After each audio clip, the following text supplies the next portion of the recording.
మధ్యాహ్న వేళలో మేము నిలబడ్డ ఒక స్థలము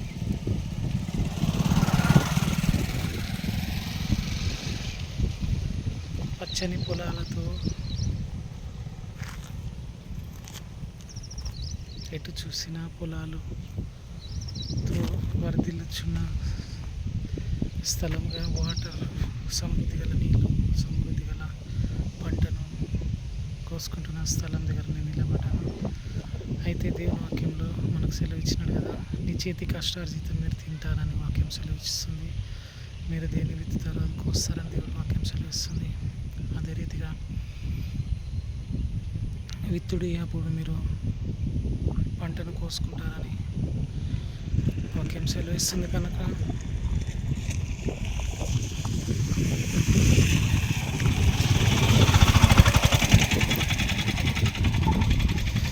ఆదామును దేవుడు ఆశీర్వదించినాడు.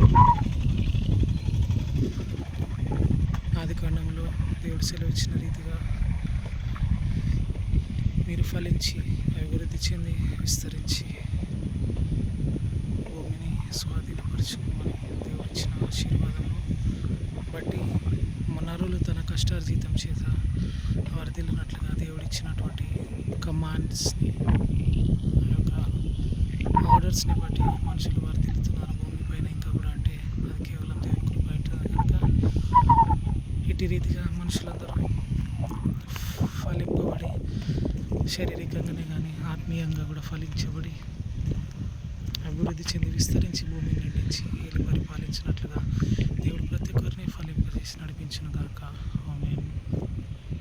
Praise the lord.